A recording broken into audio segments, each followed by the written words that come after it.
Hi everyone, कैसे हो आप सभी लोग। आई होप आप लोग अच्छे होंगे। मैं हूं राहुल जायसवाल और आपका स्वागत करता हूं एक बार फिर हमारे यूट्यूब चैनल JR ट्यूटोरियल्स में। तो दोस्तों उम्मीद करता हूं आप लोग अच्छे होंगे, अच्छी तरीके से आपकी पढ़ाई चल रही होगी। तो दोस्तों जैसा कि आप जानते हैं यार, आपकी हर मुराद हम पूरी कर रहे हैं। जैसा आपने पहले स्टार्टिंग में डिमांड किया था कि सर हमें साइंस पढ़ाओ, हमने पूरा साइंस पढ़ा के आप लोगों का कंप्लीट किया। मैथ्स पढ़ा तो हमने पूरा मैथ्स भी पढ़ा के कंप्लीट किया हुआ है। पूरा का पूरा सोशल स्टडीज हमने पढ़ा के कंप्लीट किया हुआ है। आपने डिमांड किया कि सर JR ट्यूटोरियल का एक एप्लीकेशन बनना चाहिए। तो दोस्तों फाइनली JR ट्यूटोरियल का एप्लीकेशन बन के रेडी है और बहुत दिनों पहले ही मैंने अनाउंस कर दिया था। तो जिन लोगों को पता है बहुत अच्छी बात है, लेकिन जिनको नहीं पता है एक रिक्वेस्ट है आप लोग से कि प्लीज एक मौका हमें दीजिए अपने आप को साबित करने का। तो प्ले स्टोर में जाके JR ट्यूटोरियल्स ऐप को डाउनलोड कर लो। वहां पे डाउनलोड करने के बाद, इंस्टॉल करने के बाद वहां पे आपको रजिस्टर करना पड़ेगा। रजिस्टर कर लेना और उसके बाद लॉगिन हो जाना। आपको उसके अंदर बहुत सारी चीजें देखने मिल रही होगी, लेकिन मैं आपको एक चीज बोलता हूं, आने वाले समय में बहुत सारे हम लोग फ्री कोर्सेज, वीडियोस एंड कई सारे चीजें, टेस्ट सीरीज, क्विज, वो सब वहां पे लाने वाले हैं। और ये चीज ना आप लोग के लिए बहुत हेल्पफुल होगा, आपके एग्जाम्स के लिए भी, आपके खुद के पर्सनालिटी के लिए भी और खुद के नॉलेज के लिए भी। बहुत मजा आएगा आप लोग को JR ट्यूटोरियल के एप्लीकेशन से पढ़ाई करके। ठीक है, तो बस एक ही चीज ये है, आपसे रिक्वेस्ट है कि जितना हो सके हमारे ऐप्स को डाउनलोड करवा लो, इंस्टॉल करवा लो अपने दोस्तों के साथ शेयर करके। ठीक है, और जितने हो सके अच्छे रिव्यूज और रेटिंग्स दे देना। और लॉगिन जरूर होना, रजिस्टर करना सबसे पहले, उसके बाद लॉगिन जरूर होना, ताकि आप लोग को पता चलता रहेगा। ओपन करके हर दिन आप देखते रहो कि क्या क्या चीजें उसमें आ रही है। ठीक है, तो जरूर से करोगे, इतना सपोर्ट जरूर से करना, क्योंकि यूट्यूब पे तो हम कंटिन्यूस मेहनत कर रहे हैं, लेकिन एप्लीकेशन पे भी अलग से मेहनत किया जाएगा, तो वहां पे भी आप लोग का सपोर्ट और प्यार मुझे चाहिए। ठीक है, तो जरूर से करना। चलिए शुरुआत करते हैं वीडियो की। तो अगेन मैं क्या रख एक्सरसाइज का कॉन्सेप्ट सॉल्यूशन हमारे यूट्यूब पे चल रहा था, तो हम लाए हमारा टॉपिक जिसका नाम है the muscular system and the digestive system in humans. हमारे जो ह्यूमन बींग्स होते हैं, मस्कुलर सिस्टम, डाइजेस्टिव सिस्टम कैसा होता है, उसका एक्सरसाइज का कॉन्सेप्ट सॉल्यूशन का लेक्चर नंबर 2, यानी कि आज हमारा ये चैप्टर एक्सरसाइज का सॉल्यूशन जो है वो कंप्लीट होने वाला है। ऑलरेडी एक लेक्चर बना चुका हूं जिसमें fill in the blanks, match the following और हु इज लाइंग करके एक क्वेश्चन था, वो हमने सॉल्व करवाया था आप लोगों को। ठीक है, तो आज हम लोग जो बाकी बचा हुआ जो क्वेश्चंस है, गिव रीजन से आंसर द फॉलोइंग क्वेश्चंस है, वो हम लोग सॉल्व करेंगे। तो आप लोग बिल्कुल अच्छी तरीके से ध्यान देना और जितना हो सके मेहनत करते रहना। ठीक है, ठीक है, तो यहां पे आप लोग के लिए मेहनत किया जा रहा है। कोई चीज यहां पे ऐसा नहीं है कि जो अवेलेबल नहीं है, हर चीज आपके लिए अवेलेबल है, बस आपको उसको सोचना है, ढूंढना है और पढ़ाई करते रहना है। ठीक है, चलिए शुरुआत करूंगा। सबसे पहले यहां पे अगर मैं बात करूं क्या क्या क्वेश्चंस हमारे पास अवेलेबल है, तो सबसे पहले जो नजर आ रहा है आपको स्क्रीन के ऊपर, वो जो कि है गिव रीजन। आपको बोल रहा है कि कुछ सवालों का जो जवाब है आपको रीजन के पॉइंट ऑफ व्यू देना है कि ऐसा है तो ऐसा क्यों है। तो सबसे पहले आपको बोल रहा है food becomes acidic in the stomach, यानी कि जो हमारा पेट होता है, हमारा जो स्टमक होता है सॉरी, जो हमारा फूड होता है वो स्टमक में जाने के बाद एसिडिक क्यों हो जाता है। तो इसका बहुत आसान सा रीजन है। सबसे पहले हम लोग को पता है कि स्टमक जो होता है, हमारा जो पेट होता है दोस्तों, ठीक है, स्टमक के अंदर अगर आप देखोगे तो बहुत सारे एसिड्स प्रेजेंट होते हैं, और उसमें एक एसिड जो है दोस्तों वो है HCl, hydrochloric acid. HCl acid बोलते हैं जिसको, HCl बोलते हैं। तो हमारे स्टमक के अंदर क्या प्रेजेंट है, HCl जो है दोस्तों वो प्रेजेंट होता है। और यही HCl की अगर मैं बात करूं, इसका काम होता है, काम क्या होता है कि हमारे जो फूड होते हैं उसको एक तरीके से डाइजेस्ट करवाए।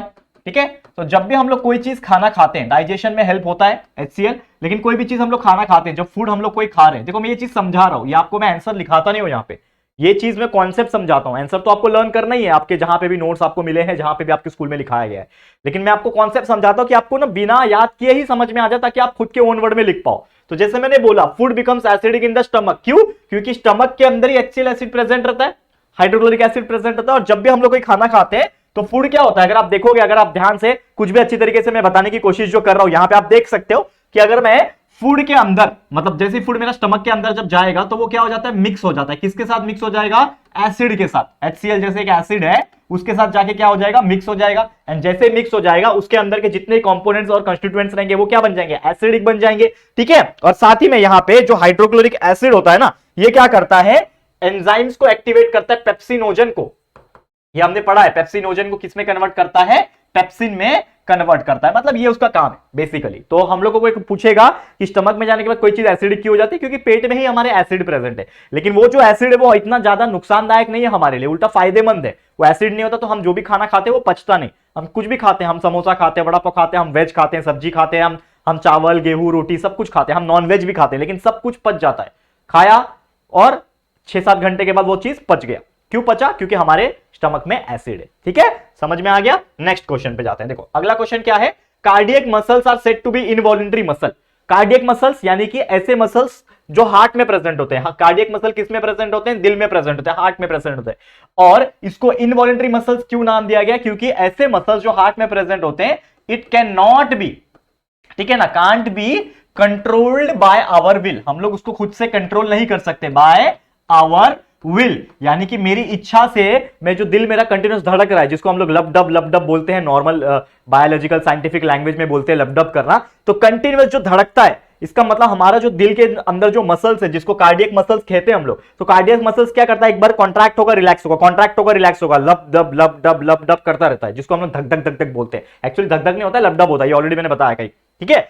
तो ये हम लोग खुद से कंट्रोल कर पाते हैं क्या? ए भाई दिल रुक जा, थोड़ा सा 2 मिनट आराम कर ले, ऐसा बोल सकते हैं क्या? इसको रुकने, कंट्रोल करता हूं मैं, अपने माइंड को बोल रहा हूं ए दिल को रोक के दिखा, नहीं, फिर भी धड़केगा वो, क्योंकि वो एक ऐसा मसल से बना हुआ है जिसको हम लोग चाह के भी कंट्रोल नहीं कर सकते। तो ऐसे मसल जिसको हम लोग चाह के भी कंट्रोल नहीं कर सकते, उसको हम लोग क्या बोलते हैं दोस्तों? इनवॉल्यूंटरी मसल्स बोलते हैं। तो हम लोग क्लियरली बोल सकते हैं कि ये जो कार्डियक मसल्स है वो एक ऐसा मसल्स है जो कभी थकता नहीं है, जो कभी मतलब रिलैक्स नहीं करता है, तो इसीलिए उसको इनवॉल्यूंटरी मसल्स कहा जाता है। इसका आप आंसर इस प्रकार लिख सकते हो। करेक्ट है, समझ में आ गया? क्लियर है दोस्तों? आगे बढ़ जाते हैं, अगले क्वेश्चन पे जाते हैं। यहां पे देखो क्या बोल रहा है, intoxicating substance should be not be consume. Intoxicating substance मतलब कुछ ऐसे सब्सटेंस जो हमारे लिए नुकसानदायक होते हैं, जैसे अल्कोहल पीना, तो वो नहीं पीना चाहिए। इसका रीजन क्या है? सबसे पहली बात, अगर समझ लो आप दारू पी रहे हो, अल्कोहल जिसको बोलते हैं, तो यार ये क्या खराब करता है? ये आपका लिवर खराब कर सकता है, या आपका नर्वस सिस्टम को अफेक्ट कर सकता है। नर्वस सिस्टम को पता है ना, जैसे कि आपको पता है कि बहुत सारे लोग दारू पीते हैं और दारू पी लिया है, पागल जैसा हरकत कर रहा है, ऐसा ऐसा जाके उधर गिर रहा है, उधर उधर नाले में गिर रहा है। आपने देखा है कि नहीं? झगड़ा वगैरह होता है, क्यों?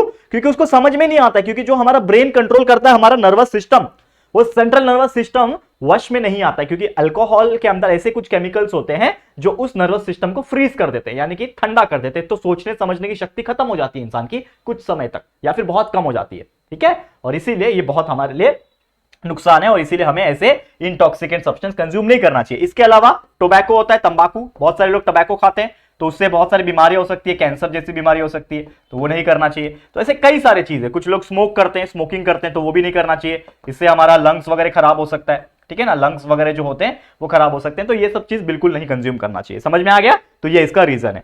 और चौथा, last not the least question, your muscle should be strong and efficient. हमारा जो मसल्स होता है वो क्या होना चाहिए? स्ट्रॉन्ग होना चाहिए और एफिशिएंट होना चाहिए।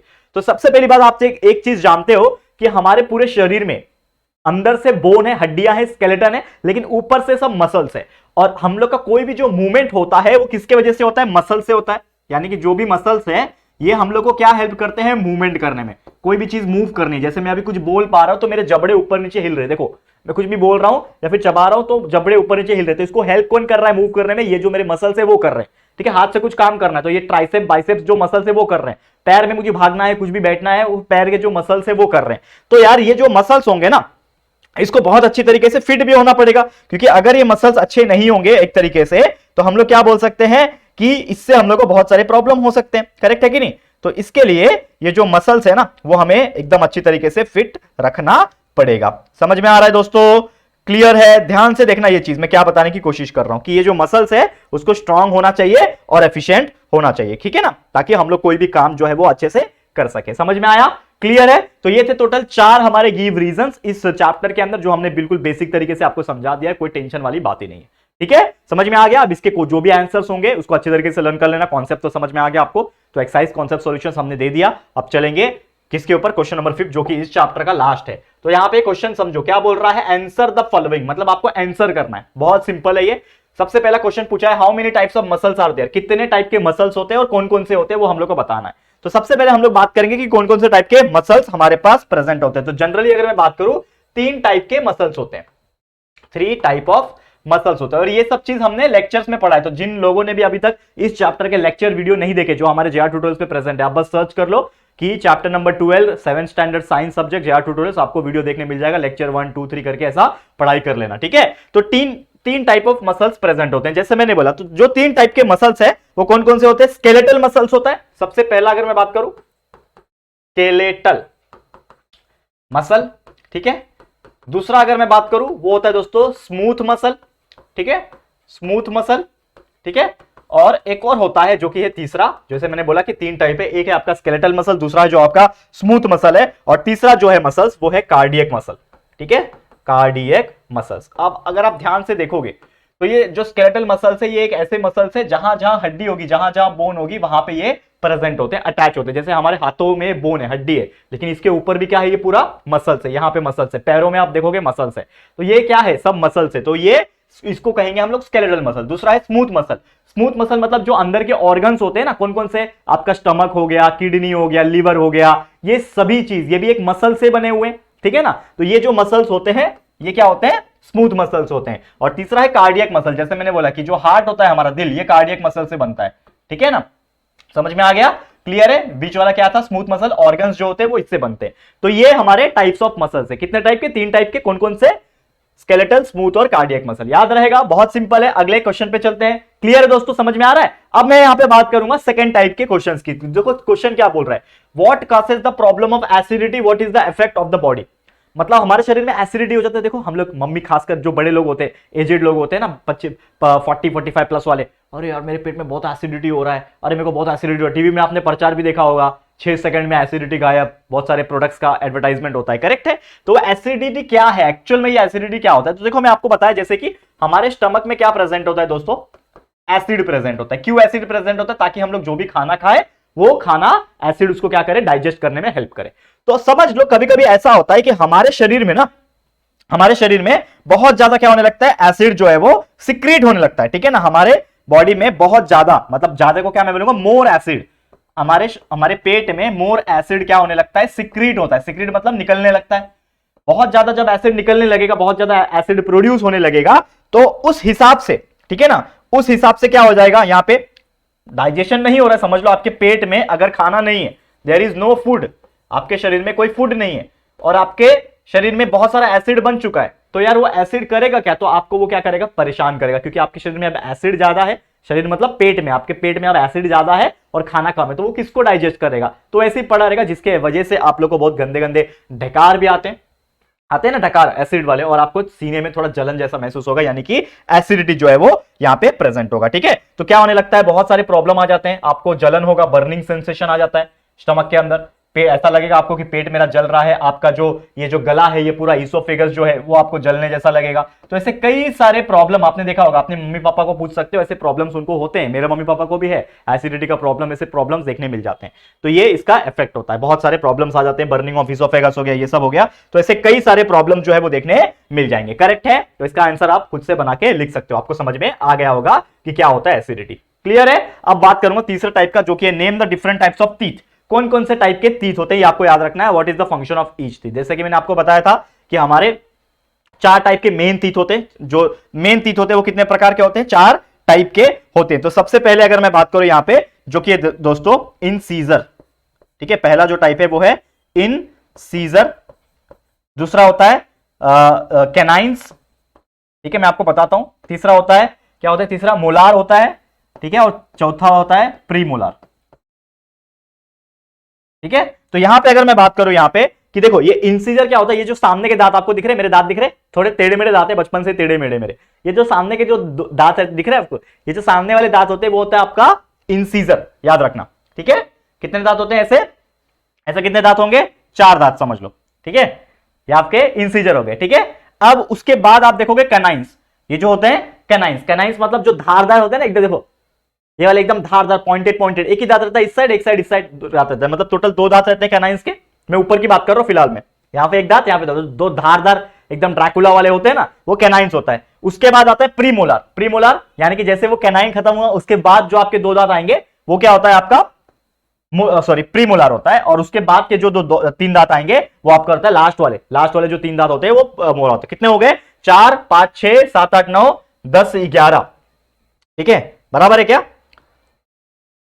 नहीं, थोड़ा हमने गड़बड़ किया, काउंटिंग में मिस्टेक किया ना हमने। वैसे देखो काउंटिंग तो पूछा नहीं आपको, लेकिन आप खुद से गिन सकते हो कि कितने होते हैं, ठीक है। इंसीजर यहां पे होते हैं 2, यहां पे कितने होते हैं देखो, खुद से गिनना, देखो मैं खुद से गिनने की कोशिश कर रहा हूं। हमने, हमारे पास टोटल 32 दांत होते हैं, ठीक है, ऊपर 16 होगा, नीचे 16 होगा, ठीक है, ऊपर 16 नीचे 16, ठीक है। तो यहां पे आप देखोगे तो हमारे कितने दांत हैं, यहां पे देखो मैं अपना गिनता हूं, 1, 2, 3, 4, हाँ 4 इंसीजर, 4 बराबर है, 2 कैनाइन है, ये बराबर है, ठीक है, ये हो गया 4, 5, 6। प्रीमोलार कितने होंगे, मैं गिनता हूं, अपना गिन रहा हूं, ठीक है, 1, हाँ 1, 2 3 4, ठीक है 4 है, मतलब ये 2 और 2, मैं काउंट कर रहा हूं, देखो कितने हो जाएंगे 4, हाँ यार ये 2 इस साइड है, मतलब 4 4 होंगे, ये भी 4 4 8, ठीक है करेक्ट है। 3, देखो अब ये मुझे कंफ्यूज कर दिया, ठीक है, लेकिन मैं कंफ्यूज नहीं होने वाला इतनी आसानी से। देखो दांत गिनने में पहली बार मेरे को खुद का कंफ्यूजन हो रहा है। ये हो गया हमारे 4 इंसीजर, 2 कैनाइन, ठीक है, ये हो गया। उसके बाद के जो टोटल कितने होते हैं यहाँ पे, जो आपका मोलार होता है, कितने मोलार्स होते हैं, मोलार कितने होते हैं, तो वो आप अपना काउंट करना। देखो आपके अभी आपका दूध का दांत, मतलब क्या बोलते हैं उसको, मिल्क टीथ तो नहीं होगा, लेकिन आपका ना बोलते हैं ना वो मेच्योरिटी नहीं आता। जैसे नॉर्मल केस में क्या होता है ना कि टोटल 32 दांत होते हैं, लेकिन जब तक हम लोग लगभग 22-23 का उम्र क्रॉस नहीं करते ना, आपको लास्ट वाला दांत जो है जिसको हम लोग बोलते हैं विजडम टीथ, ठीक है, जिसको हम लोग हिंदी में अक्कल दांत बोलते हैं, तो वो नहीं भी आता है, ठीक है। तो जैसे आप देखोगे तो मेरे आगे हैं टोटल 32 के 32 दांत, लेकिन वो जो लास्ट वाला है वो भी आधा आधा ग्रो हुआ है। तो आप जो है ना आपका 28 के हिसाब से आपका कितने हैं वो काउंट करके मुझे आंसर कमेंट करके मुझे बताओगे, ठीक है, कि आपके पास कितने मोलार है और कितने प्रोमोलार है, ठीक है। तो ये हो गए हमारे टोटल कितने 3 के 3 जो आंसर द फॉलोइंग जो हमें पूछा था वो हमने आपको सॉल्व करके बता दिया, क्लियर। तो इसी के साथ ये हमारा चैप्टर जो है जिसका नाम क्या है, डाइजेस्टिव सिस्टम और मस्कुलर सिस्टम, ये हो गया कंप्लीट। इसके एक्सरसाइज कॉन्सेप्ट सॉल्यूशन हमने आपको बता दिया, ठीक है, क्लियर है। तो ये वीडियो यहीं पे समाप्त होता है, और भी ऐसे ही चैप्टर्स के हम एक्सरसाइज कॉन्सेप्ट सॉल्यूशन लाते रहेंगे, लेकिन लेक्चर वीडियोस तो पूरे प्रेजेंट है, तो आप देख के पढ़ाई करते रहो, कॉन्सेप्चुअल नॉलेज को क्लियर करते रहो। इसी के साथ वीडियो समाप्त होता है। ये वीडियो कैसा लगा प्लीज कमेंट करना, वीडियो पसंद आए तो प्लीज वीडियो को लाइक करना, शेयर करना अपने दोस्तों के साथ, और पहली बार चैनल पे आए तो चैनल को सब्सक्राइब जरूर से कर देना, ठीक है दोस्तों। तो जल्दी मिलेंगे हमारे एक और नई वीडियो में, तब तक के लिए thank you and good bye.